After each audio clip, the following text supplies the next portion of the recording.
If we could have every pipeline we wanted in the country to move around the natural gas, how many pipelines would we need? What would that look like? Yeah, well, first of all, the main issue that you think about when you're gas is connecting the lowest cost supplies to the best and demanding markets. So that dictates, it's not, we don't have a monolithic pipeline. We have all these different basins that we serve. Williams serves about 15 different basins, but the Marcellus and the Utica is the one that has been stopped over and over and over. And this is really important because the Marcellus and the Utica, if it was its own nation, that region would be the third largest gas producer in the world, behind the US and Russia. Oh, wow. It's an enormous gas resource, and it's the lowest cost that we have in the US. And it's now had 3 major pipelines stopped on it after spending $11 billion that have been stopped trying to get that gas to market. So if we were to get that gas out in the Marcellus and Utica, right. how many pipelines would we need? What would be the capacity? Okay, so in terms of constrained markets, certainly New England, in January we were 30% of the power generation was coming from fuel oil, which is 6 times more expensive than Pennsylvania gas, and 2.5 times more carbon CO2 emissions off of that gas. So there's all kinds of little loads like that. But just thinking about the big incremental markets, coal generation here in the US, we still have 230 operating coal plants here in the US, and that's equivalent of about 11 to 12 BCF a day. So a typical pipeline project is 2 to 2.5 BCF a day is kind of a typical large-scale pipeline project.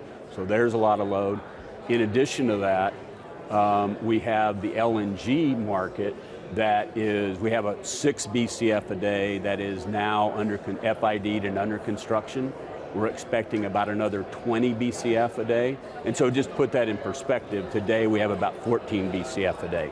So it's a lot of pipeline infrastructure that we've got to get built to be able to serve that. The good news is we have plenty of supplies. Between the Permian, the Haynesville, and the Marcellus and the Utica, we have plenty of gas supplies to meet the demand, but we are not gonna get it done if we can't unlock some of those bigger resources. So you're a pipeline guy, so clearly you want pipelines, right? But what would be the #1 game changer? I understand permitting reform needs to happen. It feels like that's becoming more of a zeitgeisty thing, but what is it? What's the one permitting reform you'd wish for? Yeah, so boy, talk about going nerdy on you here. It is the Clean Water Act, which is the states have politicized, several of the states, like the state of New York, politicized the installation of pipelines going through the state. And the original Natural Gas Act, which our Federal Energy Regulatory Commission was based on and was held accountable for carrying out, have been very much neutralized by things like the Clean Water Act, which gave the states rights to stop projects. So you need states to get out of the way. So the state, well, they can be involved through the NEPA process, but the NEPA process all comes under the FERC as the lead agency. It comes under their review. So we're not suggesting at all that the state shouldn't have an ability to come in, but they shouldn't have their own separate veto right. They ought to have to come through that process, and if they have legitimate issues, let the FERC decide if those issues are legitimate or not, relative to the overall good of the project for our nation. So the IRA, in theory, is going to pump a lot of money into many different things for the energy transition in the US.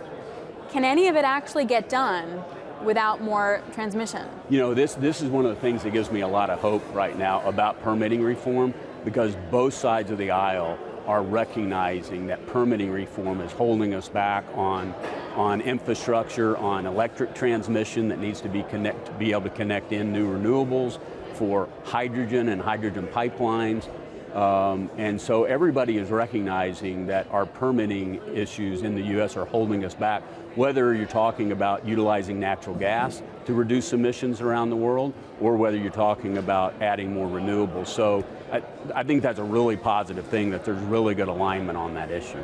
So in terms of your network, is there a way to get more flow in your existing pipes? Can you make little expansions? Can you make little things that you can do to increase the volume? Yeah, sure. So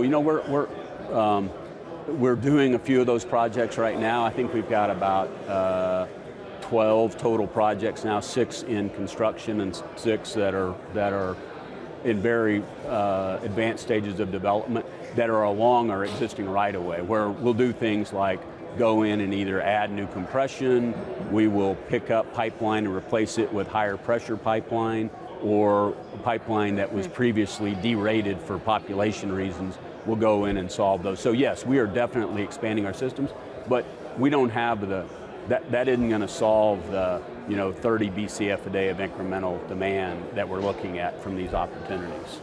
So we're looking at 30 BCF a day demand. Yeah, think about it. We talked about the coal demand that we should be taking out. It's both economic and it allows us to reduce emissions in the same amount. This is what really surprises people. Think about all the incredible effort we're going into installing EVs.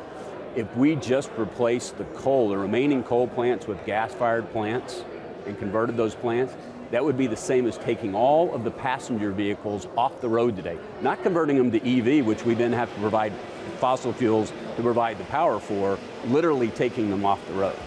So it's an enormous opportunity for coal. So there's, as we talked about earlier, and then in addition to that, you have the remaining LNG market, which is 6 coming up and another 20 on top of that. So okay, so then let's move forward 10, 20 years, right? Everyone's already talking to me about how all the natural gas pipelines can move hydrogen super easy, no retrofitting, anything like that. We can just get hydrogen and it's all good. Is that true? There are a lot of issues to be dealt with. Not all pipe is created equal. Depends on the age of the pipeline, depends on the carbon content of the pipeline. So there are a lot of issues. The base pipeline material though, which is really the expensive part, we think for the most part can be managed. Okay. And it's been done in Europe. Europe's done plenty of this already where they've blended hydrogen. So it's not like it can't be done. There are places where you would have to replace sections of line because it wasn't the right material. But a lot of it is just kind of smaller stuff like elastomers in the valves. Okay. If those get dried out by hydrogen, your valves. So that's pretty small money though compared. So you can? Yes. So you have to do some kind of finagling, I wouldn't but you just can say do it. it's like, we'll just snap our fingers and make it happen. There is effort to be done and there's work to be done to make sure that your steel is compatible with the issue. What about blending hydrogen and natural gas together? Does that alleviate some of the problems? Yes, and sorry, I was answering the question in the concept of blending. Okay. Blending. If you just moved hydrogen? And so if you think about the market though, just 2% of blending here in the US would be more than the entire world produces hydrogen today. Oh, wow. So a market for blending is enormous. And a lot of people will say, well, no, we have to have separate hydrogen systems. And to that I say, well, one, good luck getting that infrastructure built, from somebody that's been up against that, number one. But number two, that is really not a very fast path to building those markets for hydrogen. And we've got it ready and available. And people will say, well, yeah, but it's not isolated and you don't want to combine it with fossil fuels. The atmosphere does not know whether that energy that was consumed was blended with natural gas or was part of hydrogen. It has, all it knows is that emissions got reduced and it could care less whether the atmosphere could care less whether there was hydrogen singularly or blended. And I think this is a great example of all the labeling that we do that stands in our way of reducing emissions in the US is that we want to label things. Well, we don't want to mix that with those dirty molecules. The environment doesn't know any better than that. So fair point. Yeah. A couple more questions, just in terms of a macro point. What are your highest costs right now, and what is it like to try and hire people? One area that we've struggled with initially was in the cybersecurity area, obviously. It's a very important thing for pipelines. And so really getting good comp. We've been putting a lot of effort into our cybersecurity, so that's been an area that's been tight for us. We pay really good wages in the field, and so we've retained our workforce very well. And so we're not really too terribly challenged on what? Input costs? Input costs, for us, it's steel for building new projects and so forth, and that really hasn't moved all that much on us. Things like lube oil and glycol and things like that that we consume, prices have gone up on that. but not dramatically so. Our prices have not gone up. Certainly the cost of capital is going up, obviously, with interest rates coming up, but I think that's healthy and to be expected. A couple more questions. Storage is going to be huge in the energy transition. Yeah. How are you guys building out your storage network? Like, what does that look like for Williams? Yeah, well, we really think storage is going to be critical. One of the things that's really fascinating is on both Northwest Pipeline, which serves all of the Northwest part of the country, and on Transco, which is the nation's largest pipeline, we've seen 85 and 86% growth in the last 3 years in renewables in those markets. So 85% growth of renewables power has been added into those markets. Wow. At the same time, our peak demands on those two pipelines have gone up, and these are big, large-scale pipelines, and they've gone up by 14% and 9%. So as renewables keep getting added, our actual incremental peak load continues to go up. Now that doesn't mean that the total demand for gas, but we sell capacity, right? So we don't care if it moved one day or 365 days, we sell capacity. And so we've seen this kind of volatility in demand continuing to increase, and LNG is bringing that home in a big way, obviously, and the bigger that becomes a market, the more we're going to need. When ships can't get out of market, when the market's soft externally, there's not storage like this around the rest of the world. So you're going to build it out? Blessed. So we are very much investing in storage, and we bought some storage in Texas last year that was critical to staying off the winter storm that happened this year, in December of last year. And so we really think storage, as renewables get added, more electrification, more electric heat loads, and LNG loads, we think storage is going to be very valuable, as is our pipeline capacity. Last question. Sure. I'm asking this of all our guests. What is going to power my car in 10 years? And that can be what's going to flip my switch on to charge my EV. It can be any of those things. Yeah, well, I mean, clearly I think there's a big push for EVs, and I think that's going to occur. I don't see that there's a whole lot of challenge to that.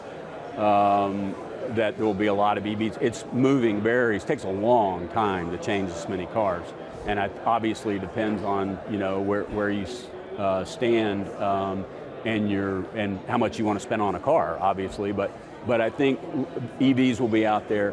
But I definitely think that gas is going to be an incredibly important fuel to continue to power those cars.